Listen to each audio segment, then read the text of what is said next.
राधे राधे कृष्ण कन्हैया गोपाल प्यारो मुरली बजैया।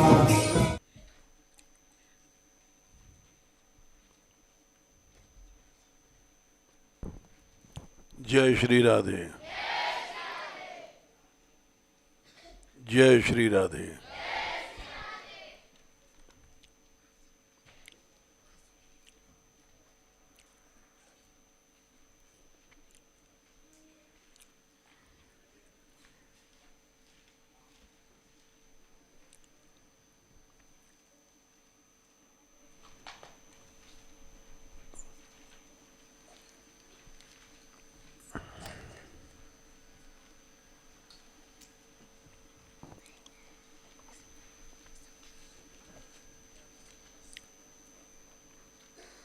उपासना में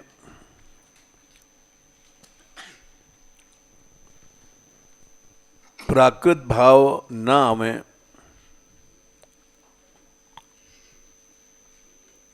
तभी उपासना सिद्ध होती है।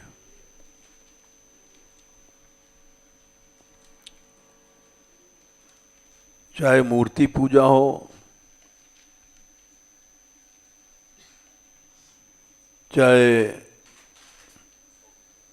भक्त सेवा हो, चाहे गुरु सेवा हो,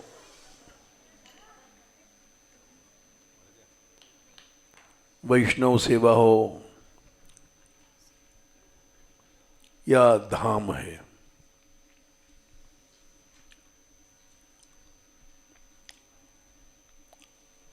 मनुष्य प्राकृत धर्मों में बंधा हुआ है।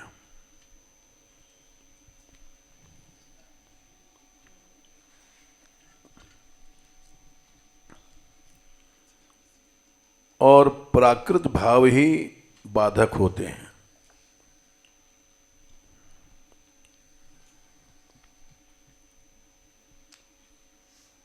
प्राकृत भाव जब चले जाते हैं तब दिव्य भाव की प्राप्ति होती है।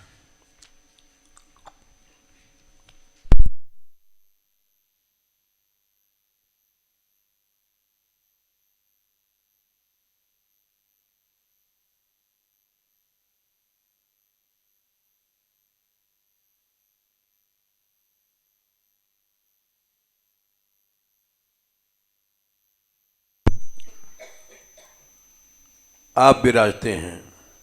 ब्रह्मा जी ने ये बात 3-9-11 में कहा है। भाव योग कौन सा है? जिसमें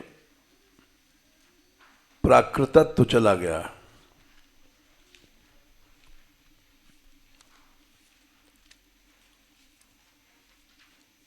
उस हृदय में भगवान विराजते हैं।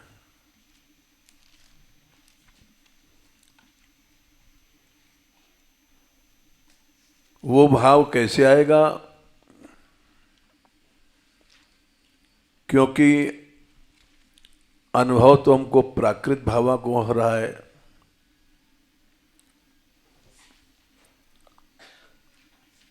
उससे उठ करके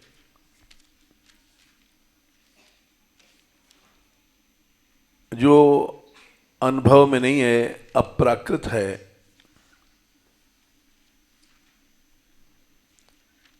उस भाव योग को कैसे प्राप्त किया जाए,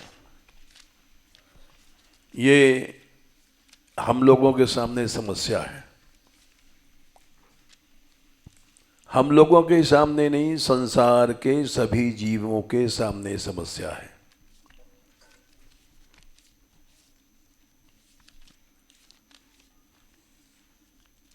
क्योंकि जो चीज अनुभव में नहीं है,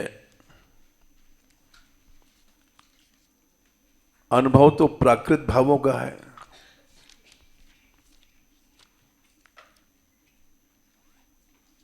प्राकृत भाव वो क्या है? न्याय शास्त्र में पढ़े थे, हम भूल गए।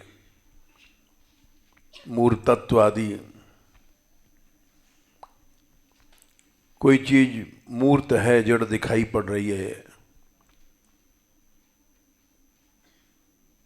तो मूर्तत्व में अमूर्तत्व का भाव कैसे आएगा?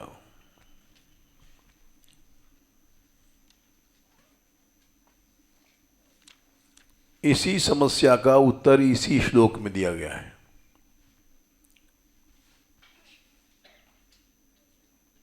3:9-11 त्वम भाव योग। भाव योग कौन सा है? जिसमें प्राकृत भाव नहीं है। अब प्राकृत भावों को लेकर के जब चलता है साधक, तब वो भाव योग बनता है।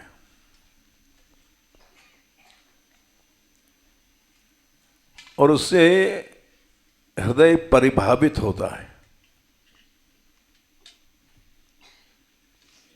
परिभावित माने उस भाव से भर गया।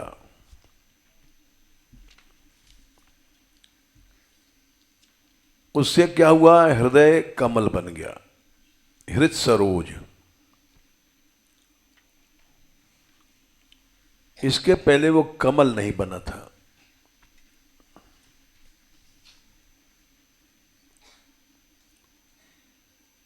इसके पहले कषाय थे।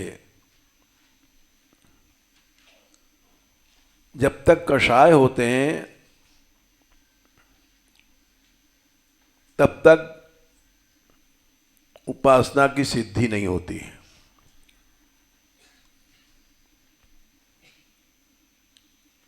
इसका प्रमाण क्या है? इसका प्रमाण है प्रथम स्कंद में, शायद 6वां अध्याय होगा।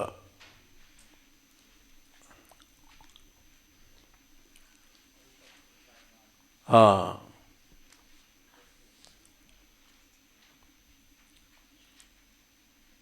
नारद जी को आकाशवाणी भई थी 1:6:22। जब तक कषाय हैं तब तक भगवान दुर्दर्श हैं,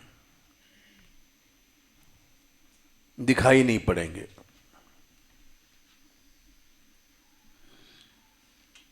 साधन हम लोग कर रहे हैं लेकिन कुयोगी हैं।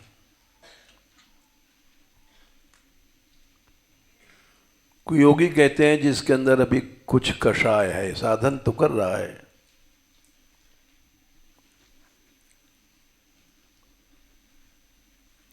तो अब समस्या यह है कि जो वस्तु अनुभूत नहीं है वे भाव कैसे आवेंगे? उन भावों के आए बिना हृदय कमल नहीं बनेगा।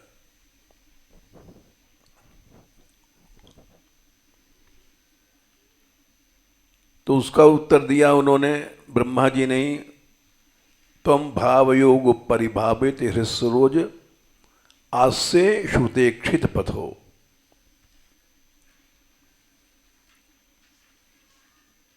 एक क्षण मन देखना। रास्ता दिखाई पड़ता है जब आदमी चलता है। अब जिस रास्ते पर हम देख नहीं रहे हैं कैसे चलेंगे?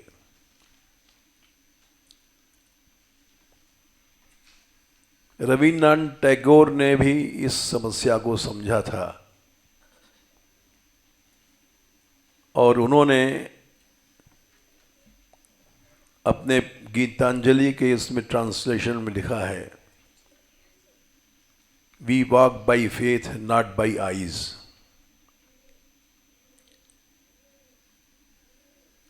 इसका अर्थ है कि मनुष्य विश्वास के नेत्रों से चलता है, ये प्राकृत आंखों से देख करके नहीं चल सकता। प्राकृत आंखों से जो कुछ दिखाई पड़ता है वो प्राकृत होता है, उससे ये स्पिरिचुअल जर्नी नहीं होती है, आध्यात्मिक यात्रा। वो होती है श्रुतेक्षित पथो, कान से सुना गया वो रास्ता।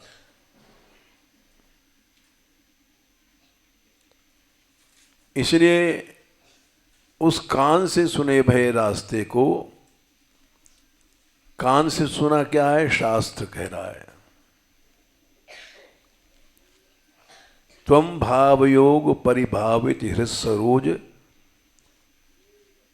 फिर उस भाव योग से जब हृदय भर जाएगा तब भगवान आज से वो साक्षात रहते हैं।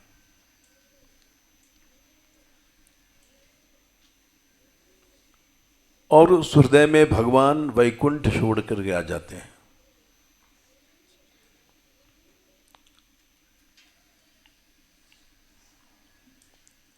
बोले इसका प्रमाण क्या है? इसका प्रमाण है महात्म्य 3/73।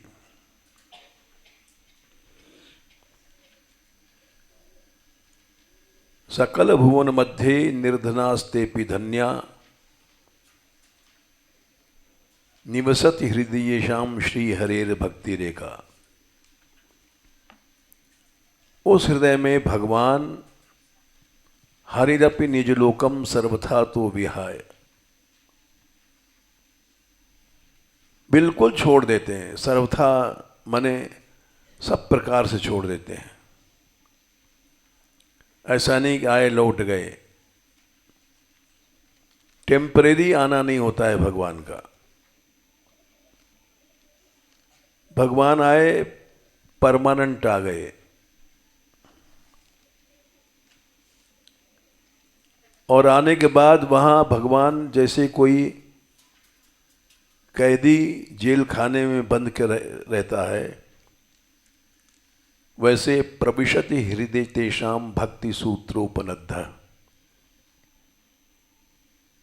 भक्ति की डोरी से बंधा हुआ प्रभु रहता है। सर्वथा माने ये हुआ, अब जाएगा नहीं वो।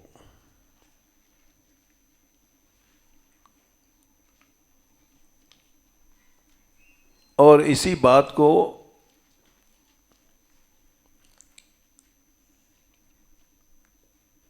चौथे स्कंद में भी कही गई है।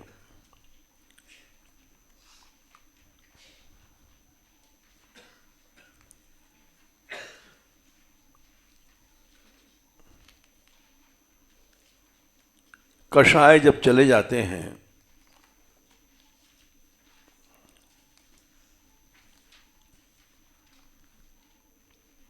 तब उस हृदय की भावों में भगवान बंध जाते हैं। 4:31-20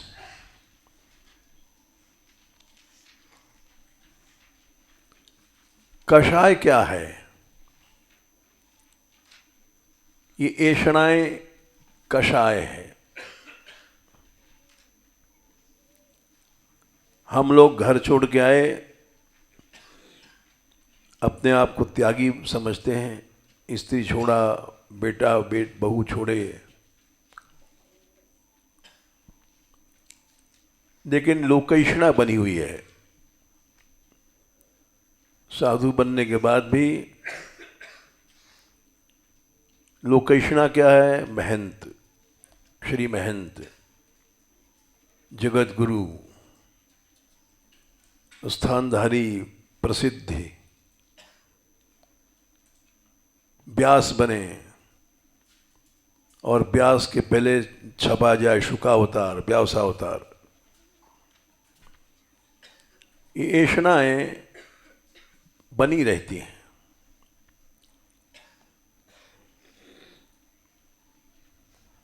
और इन ऐषणाओं से बचने के लिए सबसे पहले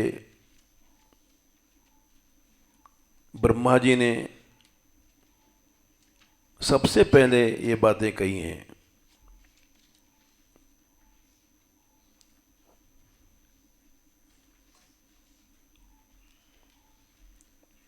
ब्रह्मा जी ने कहा है,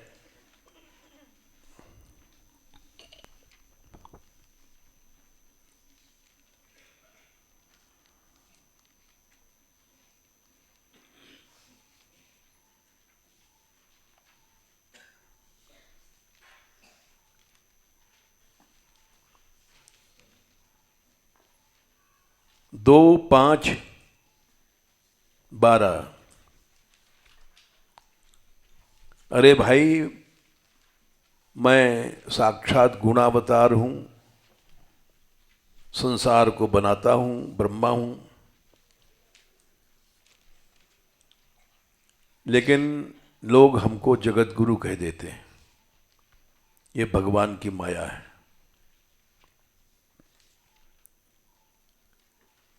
ब्रह्मा जी भी लोकैषणा से घबराते हैं। तस्मै नमो भगवते वासुदेवाय धीमहि यन माया दुर्जया माम ब्रुवन्ति जगद्गुरु।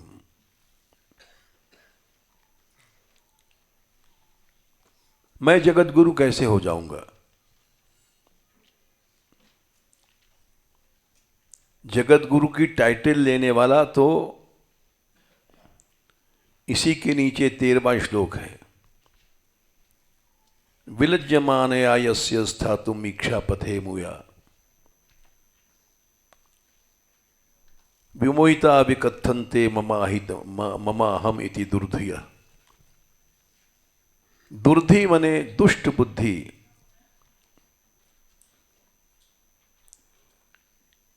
ममाहम, हम कुछ हैं,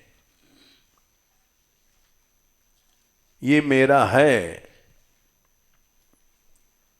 ये 2 तरह की बुद्धि दुष्ट है।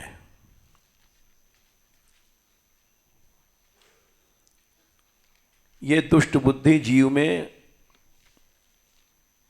माया के कारण आती है।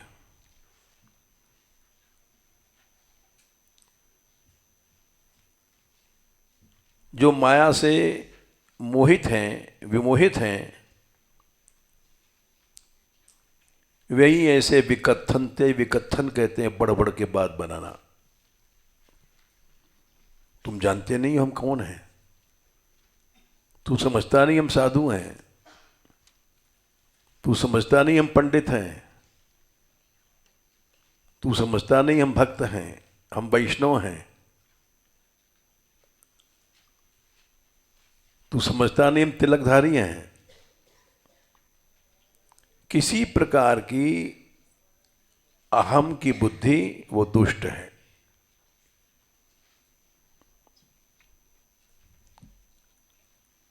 बात कड़वी है लेकिन सही है।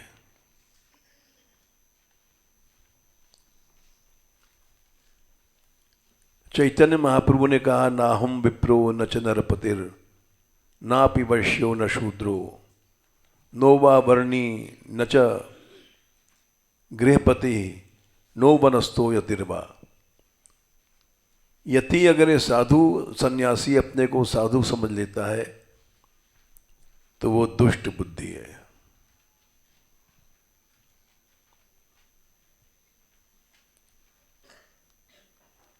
तो सही बुद्धि क्या है? सही बुद्धि किंवा प्रोद्यन नखिल परमानंद सार मूर्ते गोपी भर्तु पद कमलियोर दास दासानुदास। हम कुछ नहीं हैं, दासों के दास के दास के दास हैं।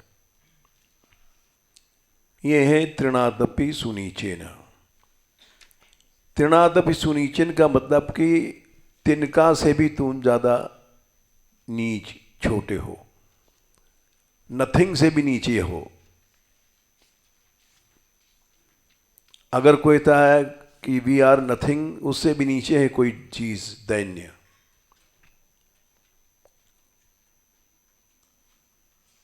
हम अपने आप को भक्त, पुजारी या साधु या विरक्त या वैष्णव भक्त कुछ समझते हैं तो गलत है। दास दासानुदास, दास भी समझना गलत है।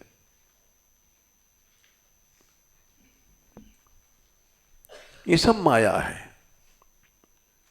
ममाहम की कोई भी बुद्धि है वो दुर्धि है, दुष्ट बुद्धि है। यद्यपि ये बात कही जाए तो सबको बुरी लगती है।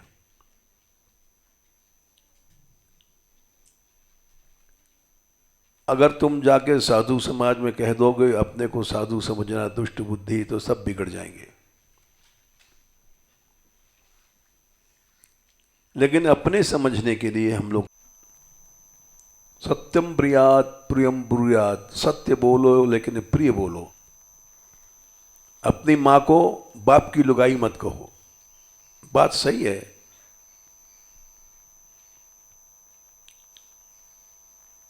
लेकिन अप्रिय सत्य है।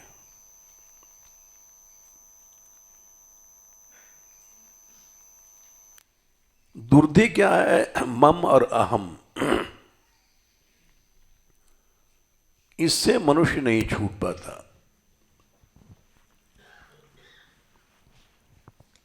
इससे अगर छूट जाए तो भगवान हृदय में आ जाएंगे।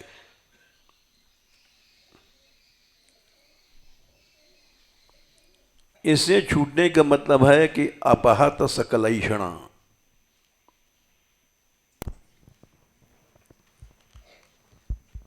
ऐषणाएं सब चली गईं। ऐषणाएं ही कषाय है।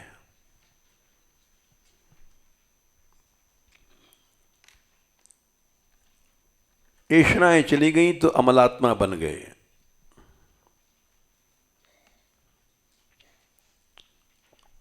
और फिर भावनाएं, जो सही भावनाएं हैं, प्राकृत धर्मों से रहित चिन्मय भावनाएं, वो बढ़ेंगी। एधित मने बढ़ी हुई हैं भावना। उस भावना से उपरित जब तुम बुलाओगे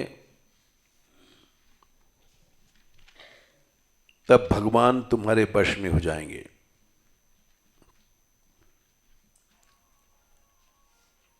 निज जन वशगत्वम, और भक्ति सूत्रोपनद्ध वाली बात हो जाएगी। जैसे किसी कैदी को हाथ में हथकड़ी, पांव में बेड़ी डाल करके रख दो तो कहीं भाग नहीं सकता। उसके हाथ पांव बंधे हुए हैं, वो कहाँ जाएगा? पुराने जमाने में 10 नंबर के कैदियों को ऐसे ही रखा जाता था, हथकड़ी और बेड़ी।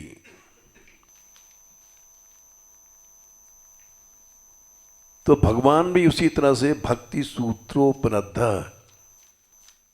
बंधे हुए रहेंगे तुम्हारे यहां। उसी बात को यहां कह रहते हैं, अविरत मेधित भावनोपहूत, वश में रहेंगे। न सरति, कभी जाएंगे नहीं।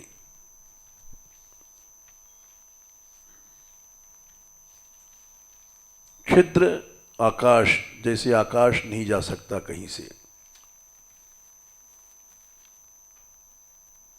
कितना भी तुम कोशिश कर लो,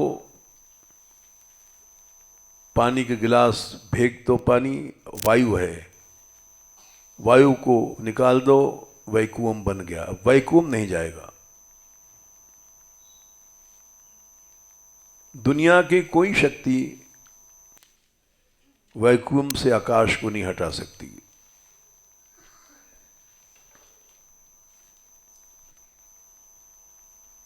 छिद्र कहते हैं आकाश। जैसे आकाश कभी नहीं हट सकता है, वह अक्षर ब्रह्म भी कभी नहीं हटेगा।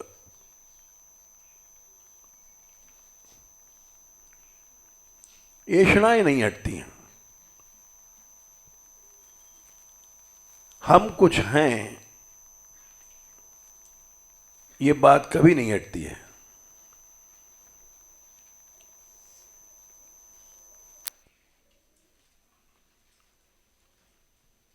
एक बार महाप्रभु जी ने पूछा, चैतन्य महाप्रभु जी ने,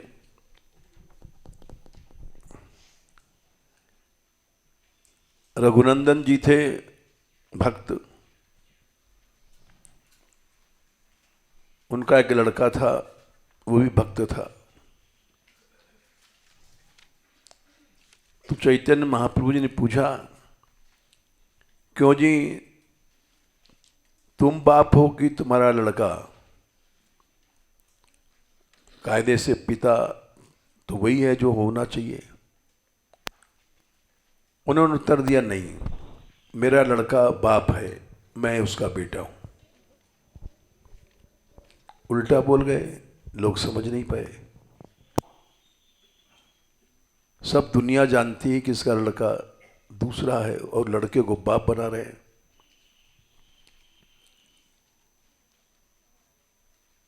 वो इसलिए बना रहे हैं, बोले ये हमसे पहले आया था आपके शरण में, तो हमारा बाप है, हम इसके बेटे हैं। ये वही कह सकता है जिसके मन में ऐषणा चली गई है।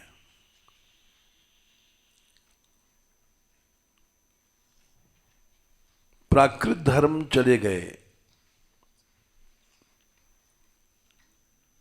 प्राकृत संबंध चले गए, ऐसा बहुत कठिन है। कठिन नहीं, असंभव है। इसी को कहा गया है तृणादपि सुनिचेन। एक तिनका भी अपनी सत्ता मानता है।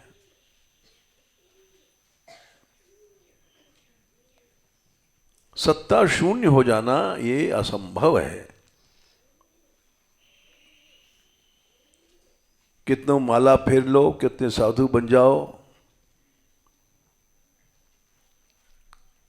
इस पॉइंट पर पहुंचना बहुत असंभव है।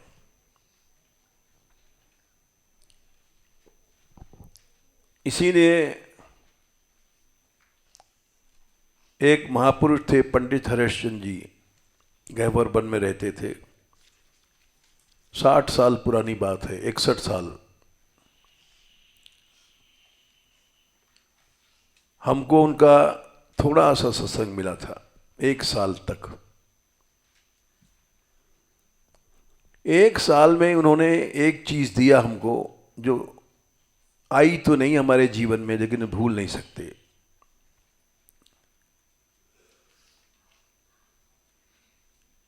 महापुरुषों का संग एक क्षण का क्या दे देता है पता नहीं पड़ता। उनके पास कोई जा नहीं सकता था, इनकी किवाड़ बंद रहती थी। तो हम नए नए आए थे ब्रज में, और वहाँ कुंड पर कुटिया थी, रहते थे। उसी समय हम भी मधुकरी मांग करके कुंड में बर्तन मांजने जाते थे। उसी समय पंडित जी भी कुंड में स्वयं आते थे, अपना कटोरा वटोरा मांजे। तो हम उनको देखते थे, वो हमको देखते थे।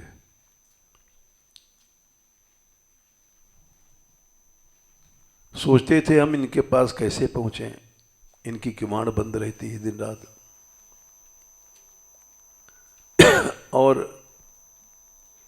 हमारा आकर्षण बढ़ता गया। एक दिन संध्या को वो शौच वौच जाते थे, उनको संग्रहणी रोग था, तब किवाड़ खोल के जाते थे, निकलते थे। हम पहुंच गए वहां। हमने कहा, बाबा हम आपके पास आपकी कुछ सेवा चाहते हैं। कहीं जाना है तो सेवा के बहाने घुसोगे? उन्होंने कहा कि भाई मेरे पास तो कोई सेवा नहीं है, लेकिन उनको दया आ गई। बोला अच्छा एक काम करो तुम, वो सारी रात दोहनी कुंड जाते थे शौच, गहवर बन के भीतर नहीं जाते थे। गहवर बन के भीतर तो अब लेटरिन वेटरिन बन गई, लोग जाने लग गए हैं, लेकिन गहवर बन के भीतर बड़ा दिव्य भाव था उनका। हम लोग जैसे यहाँ लेटरिन शौच बनाया जाते हैं, ये गलत है। वो इतने बुढ़े थे कि वो मुश्किल से चल पाते थे, और फिर भी वो दोहनी कुंड जाते शौच होने गहवर बन के बाहर। और रोग था संग्रहणी का। संग्रहणी माने कई बार जाना पड़ेगा शौच।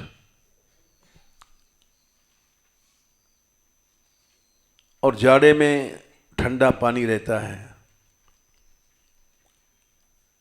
तो रात भर वो सोते नहीं थे। ऐसे ऐसे महापुरुष हमने देखे हैं। अब तो उनकी कहानी रह गई है बस। सारी रात वो अपने अंगीठी ऐसे पास में जागते रहते थे। 1 घंटा सोते थे सवेरे।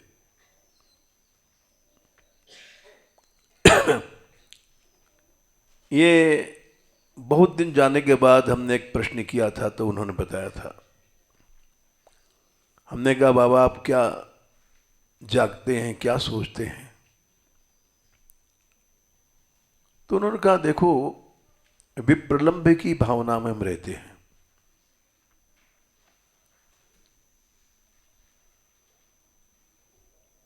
बोले ये बात हमने एक राजा से सीखा था। तो हमको और उत्कंठा भाई, राजा से? बोले हमारे पिता राजगुरु थे किसी स्टेट के। राजस्थान में पहले बहुत सी रियासतें थी, और हम अपने पिता के लड़के थे। राजा बहुत सम्मान करता था अपने गुरु का। गुरुपुत्र होने के नाते हमको भी रुकावट नहीं थी महल में। हमने सुना था कि राजा साहब सारी रात छत पर जागते हैं, टहलते हैं। तो हम छोटे बच्चे थे, हमारी इच्छा हो गई कि जाके देखें राजा साहब क्या करते हैं।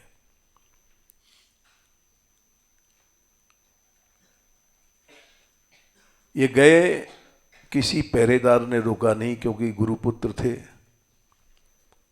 सीधे छत पे चले गए। वहां वो टहल रहे थे राजा साहब।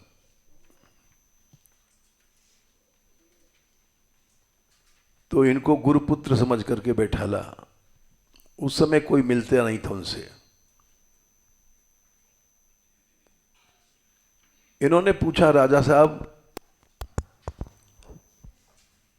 मैं आपसे एक बात पूछने आया हूं। बोले क्या? भैया बोलो, आदर से, गुरुपुत्र हो। आप यहां रात में जागते क्या करते हैं? तो राजा साहब हंस गए।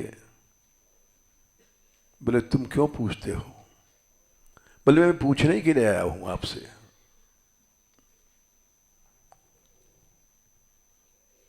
तो राजा साहब ने कहा कि देखो, मैं यहां शिशमार चक्र को देखता हूं। भागवत में इसका वर्णन आता है। आकाश गंगा, उसमें अनंत लोग लटक रहे हैं, अनंत सूर्य हैं, और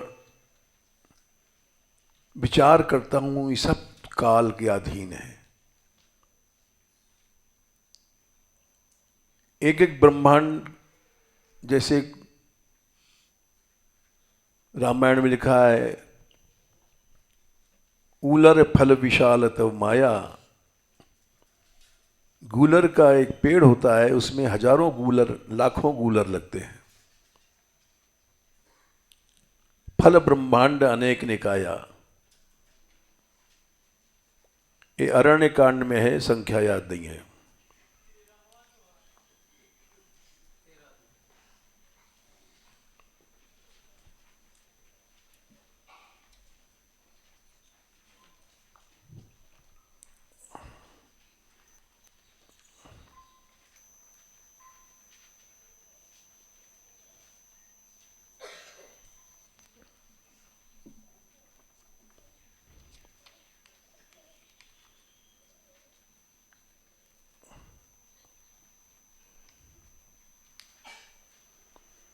हाँ ठीक बताया, 13वां।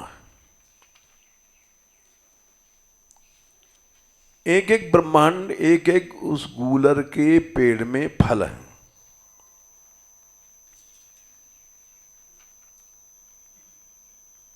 और गूलर का फल तोड़ो तो उसमें जने कितने हजारों कीड़े मिलेंगे तुमको, गिन नहीं सकते।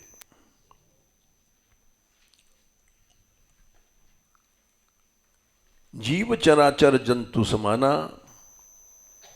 भीतर बसई न जा नहीं आना। एक ब्रह्मांड में अनंत जीव हैं, चर और अचर, ये पेड़ पौधे भी जीव हैं। लाखों पेड़ पौधे हैं, कोई गिन नहीं सकता। ये गेहूं, जौ, मटर, चना, ये सब जीव हैं, कौन गिन सकता है।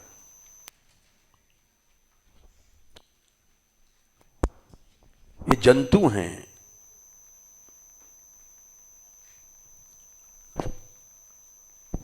और एक दूसरे को नहीं जानते।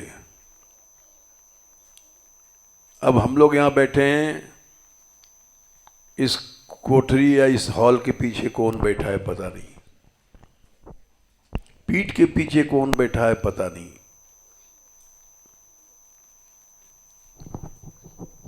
हमारे तुम्हारे शरीर में जाने कितने जीवाणु हैं पता नहीं। डॉक्टर कहता है टेस्ट करो, स्टूल टेस्ट करो, ब्लड टेस्ट करो, तब पता पड़ता है किस तरह के जीवाणु हैं, रोग के हैं कि क्या हैं। अनंत हैं, हमारे तुम्हारे शरीर में ही अनंत जीव हैं।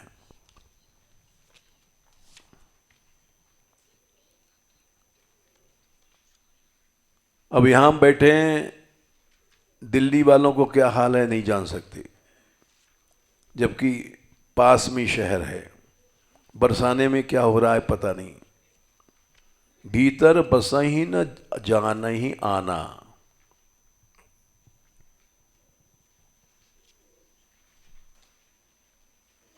और वो जो काल है वो आता है, एक चिड़िया होती है, वो हमने देखा है, वो गूलर के पेड़ पर बैठ जाती है और एक चोंच में एक फल खा जाती है, और उस फल में हजारों जीव खा गए। ते फल भक्षक भक्षक कठिन कराला,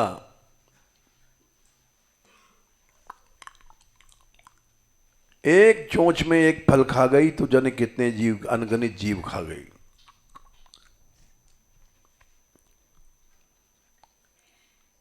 वो काल भी आपसे डरता है।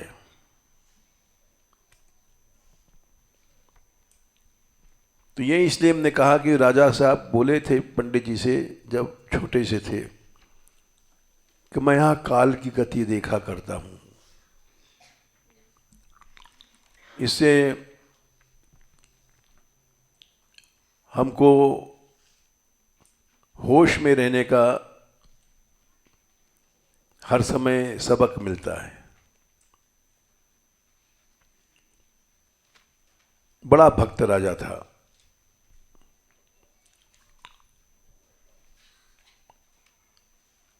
ये समझदार थे, बोले अच्छा राजा साहब मैं जाता हूँ। बोले हाँ भैया जाओ।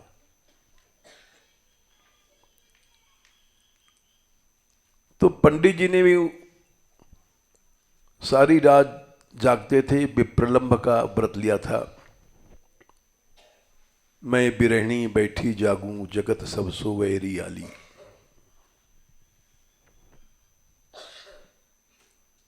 तुलसीदास जी ने लिखा है, मैं कभी नींद भर के नहीं सोया, डासत ही गई बीत निशा।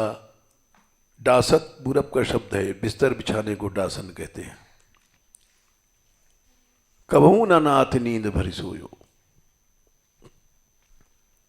ऐसे हमारे मौनी बाबा थे गहवर वन में।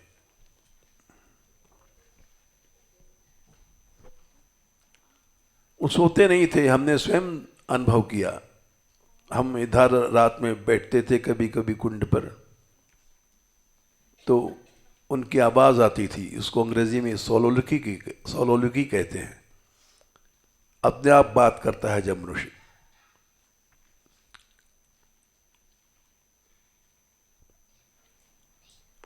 वो बड़ी लंबी घटना है, कभी सुनाएंगे। तो उन्होंने, पंडित जी ने विप्रलंब की भावना में यहां रहे गहवर वन में।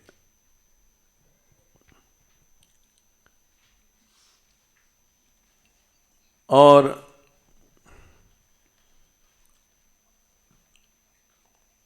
खैर हम जाने लग गए उनके पास, क्योंकि अंगीठी इन्होंने कहा था हमारी साफ करके राख निकाल करके कोयला भर दिया करो।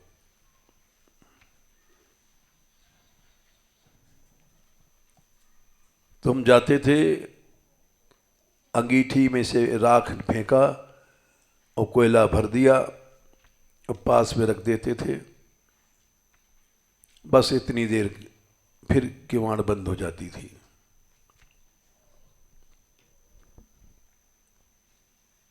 तो उन्होंने हमको, कभी उनको दया आई तो एक आध श्लोक कह देते थे, क्योंकि साधु लोग दया करते ही हैं। तो उन्होंने एक दिन कहा था हमसे, देखो भैया, दैन्य सबसे कठिन चीज है, छोटा बनना।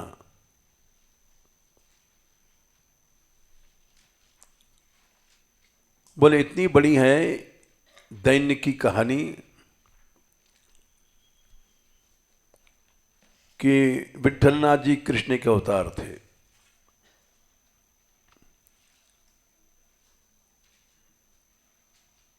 जब बल्लभाचार्य जी गए थे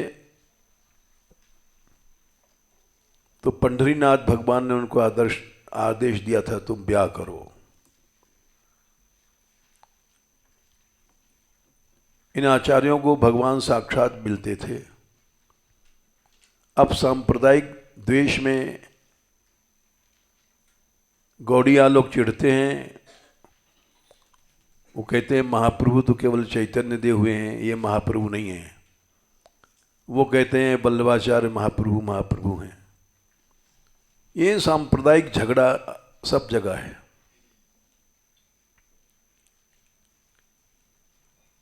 कल हमने आपको बताया था कि राधा रानी आई स्वयं इस तिलक के झगड़े को सुलझाने को, और नहीं समझा पाई। श्यामानंद जी को श्री जी ने बेंदी लगाया था अपना नीपुर की, तो गुरु हृदयानंद ने उनको निकाल दिया।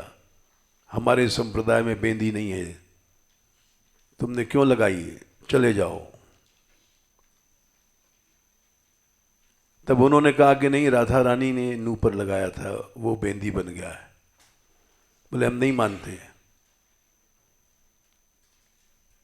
हमारा तिलक बदल दिया तूने, संप्रदाय की पद्धति बदल दिया।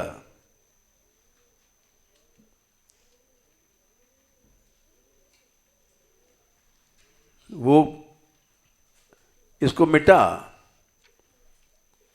बेंदी को मिटाया नहीं मिटा। तब हृदयानंद जी ने स्वयं उसको मिटाया, खून निकल आया, लेकिन जैसे जैसे खून निकले बेंदी भीतर चमके। तब उनको शंका हुई कि हाँ ये क्या चक्कर है। तो उन्होंने सोचा अच्छा भाई श्री जी ने लगाया है, हम कैसे माने।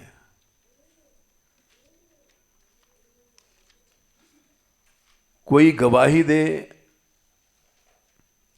नित्य परिकर तब हम मान लेंगे, नहीं तो हम नहीं मानेंगे। ये अभी हमने आपको परसों लीला सुनाई थी।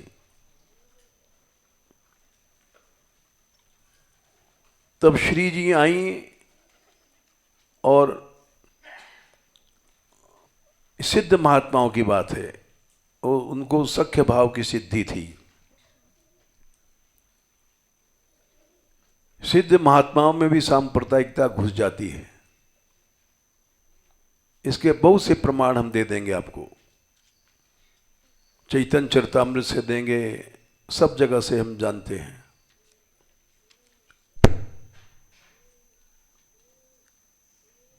और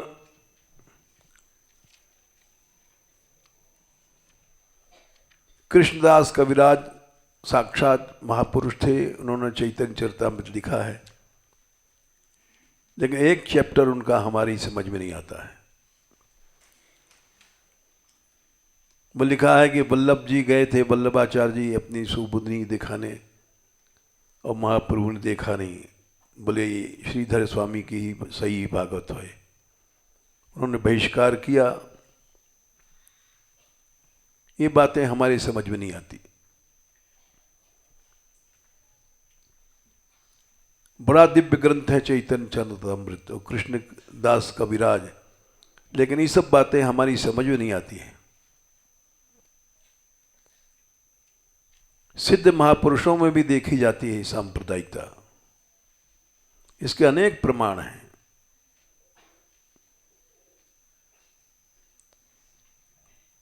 तो श्री जी ने सुबल को भेजा, तुम सखाओं में सखा परिकर के मुख्य हो, तुम जाकर के कहो तो ये मानेगा। उसख्य भाव के सिद्ध महापुरुष थे।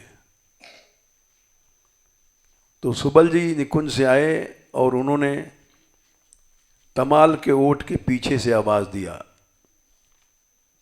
हृदयानंद, ये बेंदी श्री जी ने लगाई है, इसका सांप्रदायिक विरोध मत कर, मान ले, ये मिटेगी नहीं।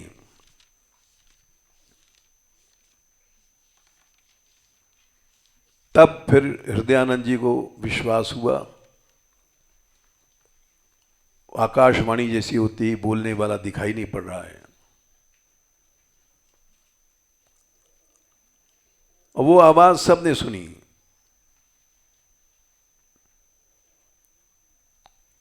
तब सबको ज्ञान हुआ, अरे ये तो अपराध हुआ। सबने कहा इस पर दंड रखो, हृदयानंद पर। तो दंडोत्सव मनाया जाता है, 12 दिन दंड रखा गया, कीर्तन कथा होगी और वैष्णव सेवा होगी। दंडोत्सव अब तक चल रहा है।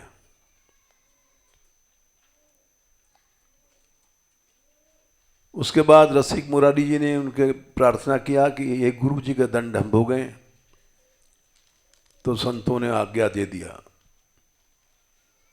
तो परंपरा से दंडोत्सव अब तक चलता है। तो ये मैं पना किसी न किसी रूप में बना रहता है।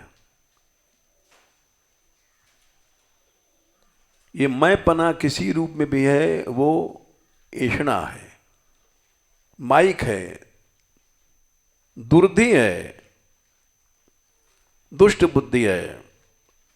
ये हम लोगों में ज्यादा होती है, संत समाज में, वैष्णव समाज में, साधु समाज में बड़ा झगड़ा होता है। अब तक तिलक को लेकर के बहुत बड़े बड़े झगड़े हुए हैं।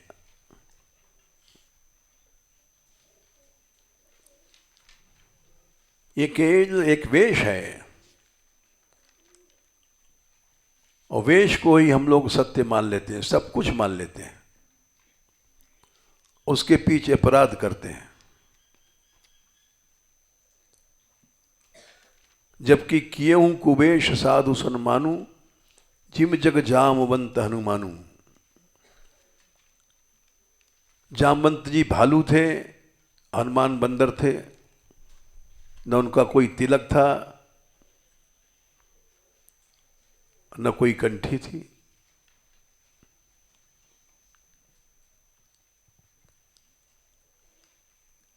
और वेशधारी अगर गड़बड़ करता है तो उसको भी दंड मिलेगा। उघरे ही नहीं, वो काल नेम जीवन राह, उघरे अंत न हो ही निबाहु, काल नेम जीवन रावण राहु। रावण ने भी साधु रूप बनाया था, काल ने भी साधु रूप बनाया था कि हमारी दीक्षा ले लो, हमारा मंत्र ले लो, तब तुमको वो द्रोणागिर की बूटी दिखाई पड़ेगी। हनुमान जी आ गए चक्कर में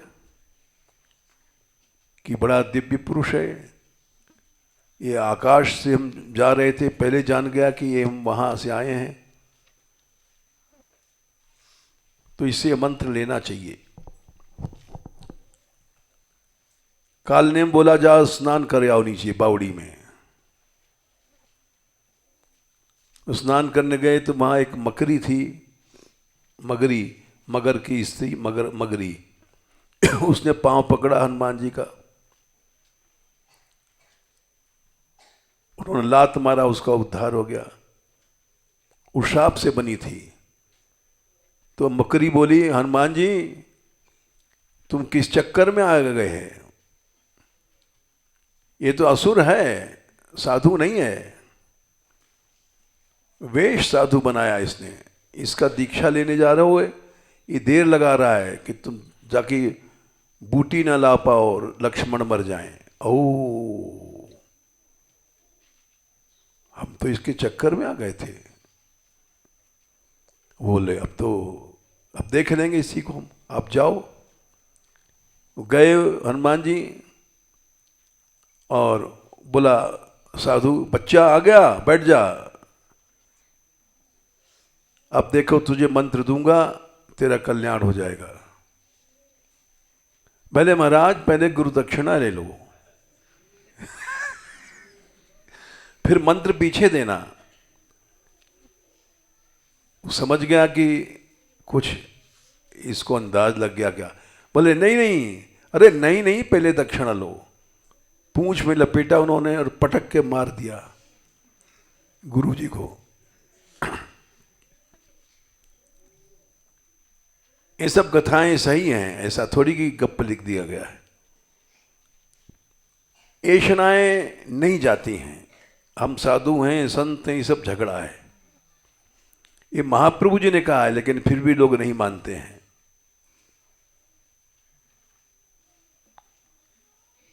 हम कुछ हैं। अरे समय हो गया, देर हो गई, अभी प्रसंग बाकी है, कल कहेंगे। जय श्री राधे।